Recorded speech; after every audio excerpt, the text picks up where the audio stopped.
Hello दोस्तों, आपके अपने चैनल इंग्लिश मीडिया में आपका बहुत बहुत स्वागत है। आज हम पढ़ेंगे विलियम वर्ड्सवर्थ की लिखी हुई पोयम डैफोडिल्स और I wandered lonely as a cloud. I wandered lonely as a cloud poem की पहली लाइन है, जो कि विलियम वर्ड्सवर्थ की पोयम में सबसे पहली लाइन है, इसलिए हम दोनों ही कंसिडर करेंगे। और ये दोनों ही नाम पूछे भी जाते हैं कभी कभी एग्जाम के पर्पज से, तो हमें दोनों ही याद रखना है। तो आइए बिना किसी लेट की पोयम की तरफ बढ़ते हैं।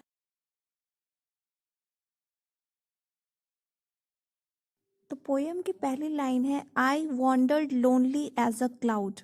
दोस्तों, यहाँ वॉन्डर का अर्थ है टहलना, भटकना। जब भी हम कभी बिना विदाउट पर्पस कभी भी बाहर जाके टहलते हैं या भटकते हैं, तो उस जगह पे हम लोग वॉन्डर का प्रयोग करते हैं।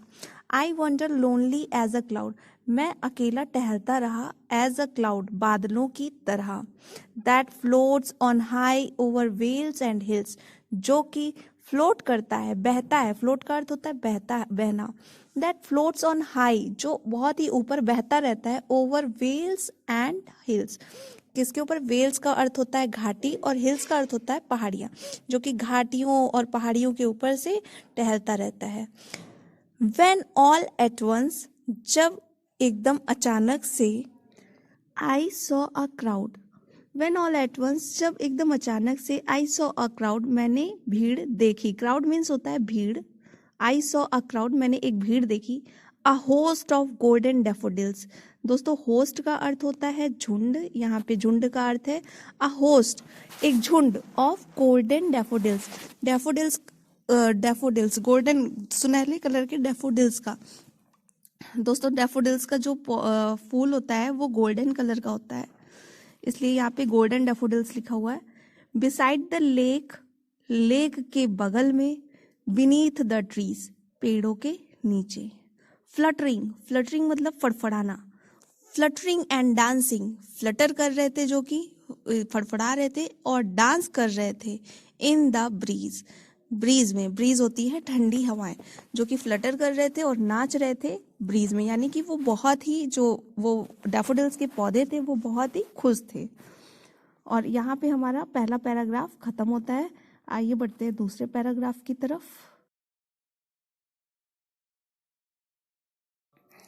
Continuous as the stars that shine, continuous लगातार, एज द स्टार्स तारों की तरह वह चमक रहे थे। वो जो डैफोडिल्स थे वो लगातार तारों की तरह चमक रहे थे। एंड ट्विंकल, और टिमटिमा रहे थे। ऑन द मिल्की वे, जैसे कि आकाश गंगा में तारे टिमटिमाते हैं, वैसे ही वो डैफोडिल्स भी टिमटिमा रहे थे। They stretched in never ending line, और वो फैले हुए थे। स्ट्रेस्ड मतलब फैला होना। They stretched in never ending line, कि जिनका कोई भी अंत नहीं दिख रहा था, ऐसे वो फैले हुए थे। Along the margin of a bay, और बे के किनारे, झील के किनारे वो लगे हुए थे। 10,000 saw I at a glance, 10,000 saw, 10,000 मैंने देखे। आई, मैंने 10,000 देखे। एट अ ग्लांस, एक ही ग्लांस में। ग्लांस होता है दोस्तों यहाँ पे नजर, नजर मतलब एक ही बार में मैंने जो है 10,000 डैफोडिल्स वहां पे देख लिए। टॉसिंग दियर हेड्स, वो क्या कर रहे थे? अपने हेड को, अपने सर को जो है हिला रहे थे, इधर उधर पटक रहे थे, मतलब वो खुशी से झूम रहे थे वो डैफोडिल्स।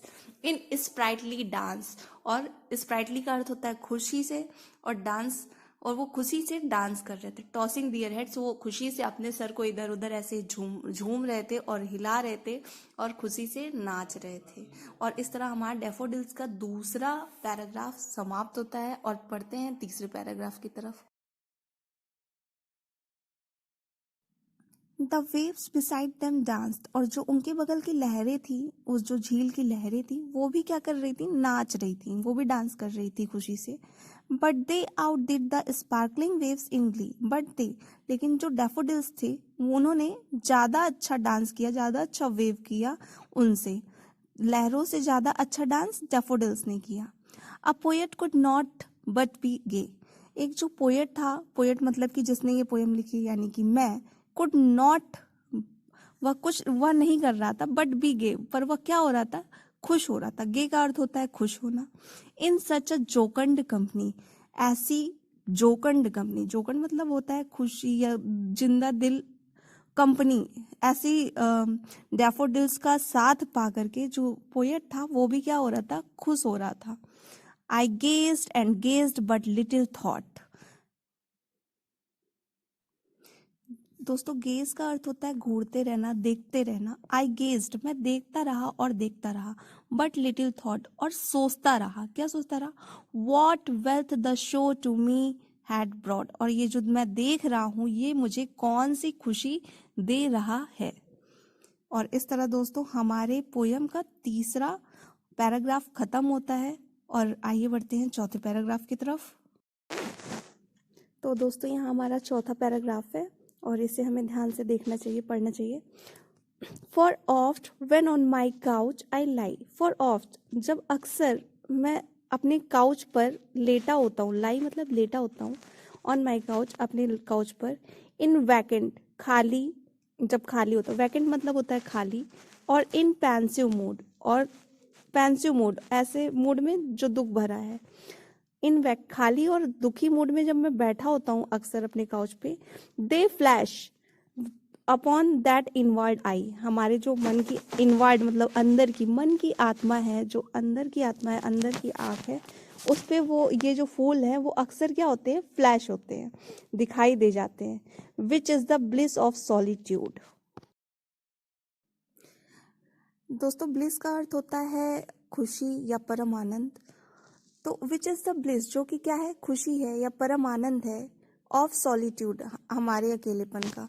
मतलब कि जब भी मैं अकेले खाली में बैठता हूँ और ये जो फूल है मेरे अंतर आत्मा से दिखाई देते हैं, अंतर मन में दिखाई देते हैं, तो ये मेरे अकेलेपन को खुशी से, परम आनंद से भर देते हैं।